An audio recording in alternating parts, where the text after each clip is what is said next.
بسم اللہ الرحمن الرحیم۔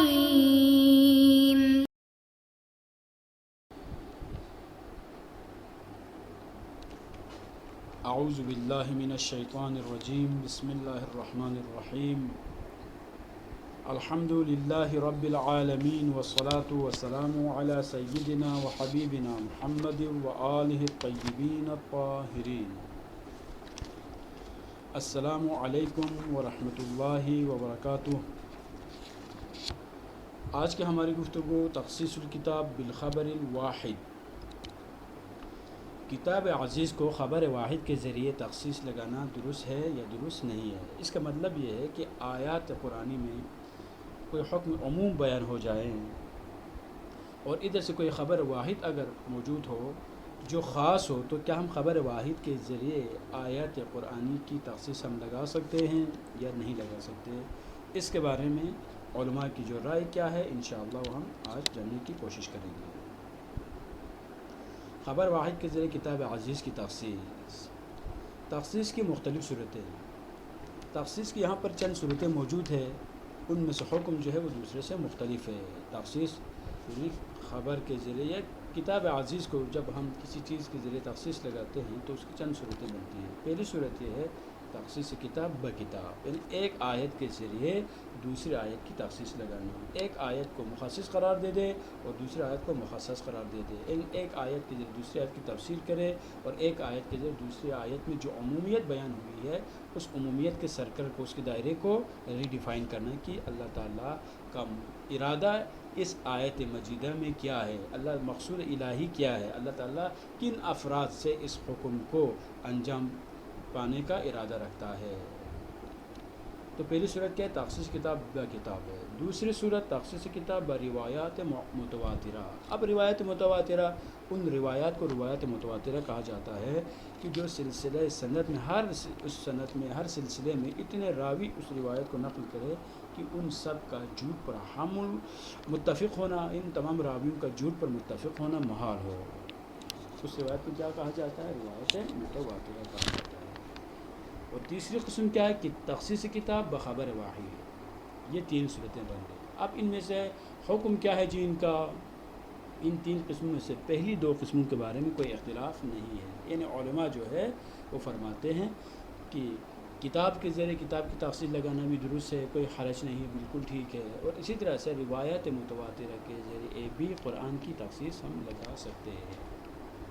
لیکن اگر اختلاف ہے تو کس چیز میں؟ تمام علماء متفق ہے کہ کتاب کو کتاب کے ذریعے ہے اور اسی طرح خبر متواتر کے ذریعے تخصیص لگانا جائز ہے، اس میں سب کا نظریہ ہے، یہی ہے۔ لیکن خبر واحد کے ذریعے تخصیص لگانے کے بارے میں تین اقوال موجود ہیں۔ وہ تین اقوال کون کس کے اقوال ہے؟ سب سے پہلا قول ہے مطلقاً جائز نہیں ہے، یعنی خبر واحد کے ذریعے کتاب عزیز کی ہم تخصیص نہیں لگا سکتے، جائز نہیں ہے، بلکہ ہمیں عموم قرآن پر ہی عمل کرنا چاہیے۔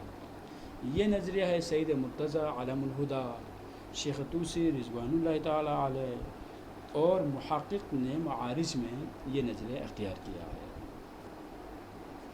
دوسرا جو قول ہے وہ مطلقاً جائز ہے، یہ متاخرین کا نظریہ ہے۔ اور تیسرا جو قول ہے وہ تفصیل ہے کہ مخصص اگر قطعی ہو تو جائز ہے، لیکن اگر مخصص غیر قطعی ہو تو جائز نہیں ہے، کیونکہ مخصص میں بھی مختلف قسمیں وہاں پر موجود ہوتی ہے، بعض قطعی ہے، بعض اور قرائن موجود ہے جن سے آپ کو یقین حاصل ہوتا ہے یہ جو خبر ہے یہ ہر حالت میں نبی اکرم صلی اللہ علیہ وآلہ وسلم سے یہ خبر جو ہے وہ علماء نے نقل کی ہے، اس خبر کی اتھینٹیکیشن پر کوئی مشکل نہ ہو، وہ خبر ہر اعتبار سے اگر صحیح ہو تو فرماتے تخصیص جائز ہے، اگر خبر قطعی نہ ہو بلکہ ظنی ہو تو فرماتے جائز نہیں ہے۔ اب متاخرین جو علماء ہیں انہوں نے اپنے اس نظریے کو ثابت کرنے کے لیے انہوں نے کچھ دلیلیں پیش کی ہیں۔ متاخرین کیا فرما رہے تھے؟ وہ تخصیص کو جائز سمجھتے تھے۔ ان کی دلیل یہ ہے سیرت اصحاب کرام۔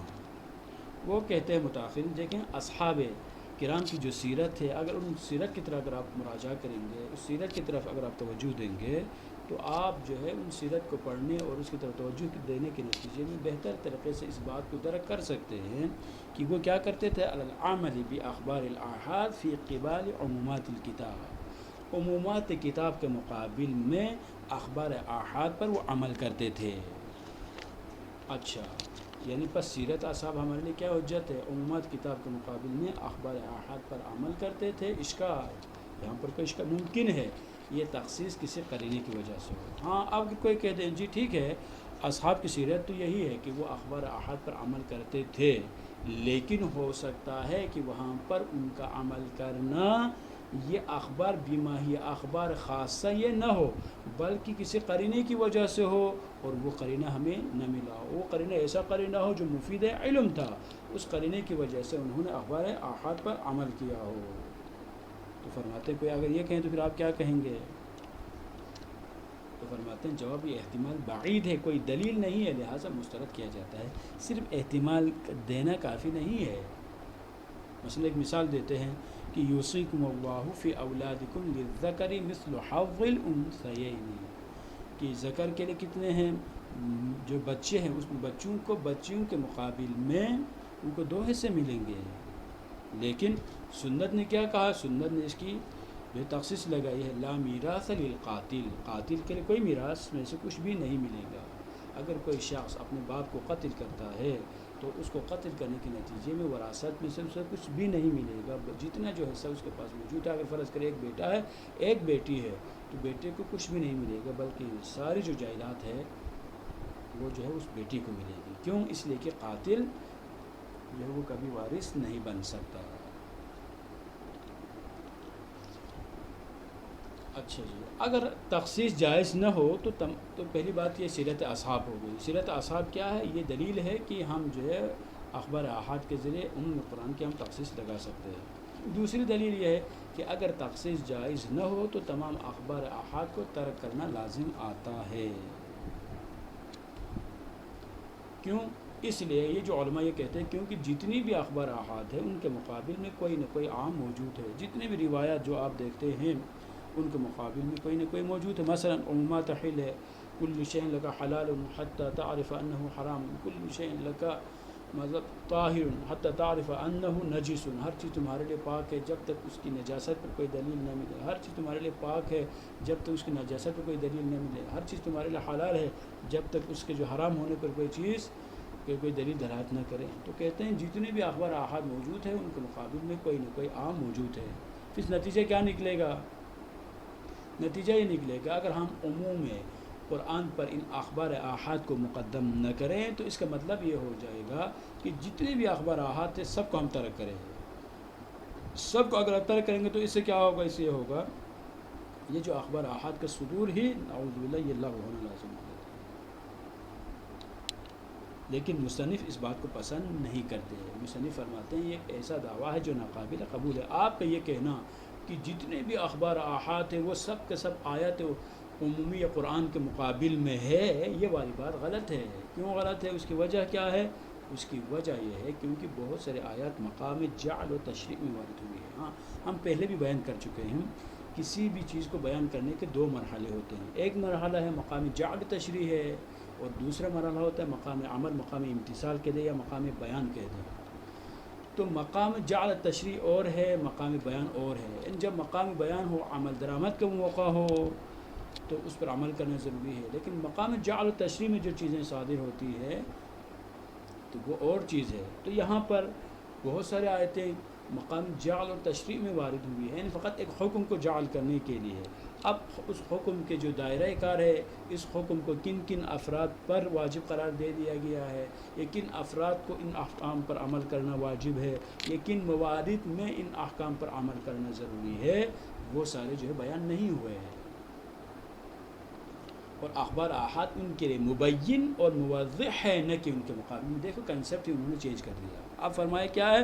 وہ لوگ جو کہہ رہے تھے نہیں یہ اخبار احاد ان کے مقابل میں ہے لہذا ہم اخبار احاد پر عمل نہیں کریں گے تو نتیجتاً ان سب کو ترک کرنا لازم آتا ہے۔ مصنف فرماتے یہ بات بالکل غلط ہے، اس لیے کہ چونکہ جب یہ آیات مقام جعل و تشریع میں ہو تو یہ جو اخبار احاد ہے ان کے لیے مبین ہے، موضح ہے، اس میں مقصود الہی کیا ہے، مراد الہی کیا ہے، ان کو واضح کرنے کے لیے یہ اخبار صادر ہوئی ہیں۔ بس یہ اخبار موضح ہے، نہ کہ اس کے مقابل میں ہے۔ مبین اور موضح کو مخالف شمار نہیں کیا جاتا، بلکہ کیا ہے، بلکہ اس سے بھی بڑھ کے جو ہے اس کے لیے ہم خدمت گزار کہہ دیں۔ اگر ہم خبر واحد کے ذریعے تخصیص کو جائز سمجھیں، پس یہاں سے ایک اور بات جو ہے یہاں سے بھی ہم کرنا چاہ رہے ہیں۔ پس سابقہ جو درس کا جو خلاصہ یہ ہوا کہ ہم ان روایات کو مخالف شمار نہیں کرتے، بلکہ ہم ان کو کیا کہتے ہیں، یہ موضح ہے، یہ مبین ہے، بلکہ یہ خدمت قرآن ہے۔ قرآن کے جو مطالب ہے ان کو سمجھانے کے لیے ہم ان روایات کا سہارا لیتے ہیں، نہ کہ قرآن کے مقابل میں ان کو ہم ترجیح دیں، ایسا نہیں ہے۔ اگر ہم خبر واحد کے ذریعے تخصیص کو جائز بھی سمجھیں، پھر بھی خبر واحد کے ذریعے نسخ کے قائل نہیں ہو سکتی۔ تخصیص اور چیز ہے اور نسخ اور چیز ہے۔ اگر ہم تسلیم بھی کریں کہ خبر واحد کے ذریعے آیت کتاب کی تخصیص جائز ہے، تو بھی ہم نسخ کے قائل نہیں ہو سکتے۔ خبر واحد کے ذریعے کسی آیت کے منسوخ ہونے کو ہم تسلیم نہیں کرتے، کیونکہ نسخ دلیل قطعی کے بغیر جائز نہیں ہے۔ نسخ کو ہم دلیل قطعی کے ذریعے ثابت کر سکتے ہیں، اگر دلیل قطعی نہ ہو تو ہم اس کو نہیں مان سکتے، ہم اس کو جائز قرار نہیں دیتے۔ اب ہم بڑھتے ہیں آج کے سوالات کی طرف۔ پہلا سوال یہ ہے کتاب عزیز کی تخصیص کے کتنے طریقے ہیں، اور دوسرا سوال یہ ہے خبر واحد کے ذریعے تخصیص لگانا مصنف کی نظر میں جائز ہے یا نہیں ہے، اور تیسرا سوال یہ ہے تخصیص کتاب بالخبر واحد کے بارے میں کتنے اقوال ہے، بیان کرے۔ السلام علیکم ورحمۃ اللہ وبرکاتہ۔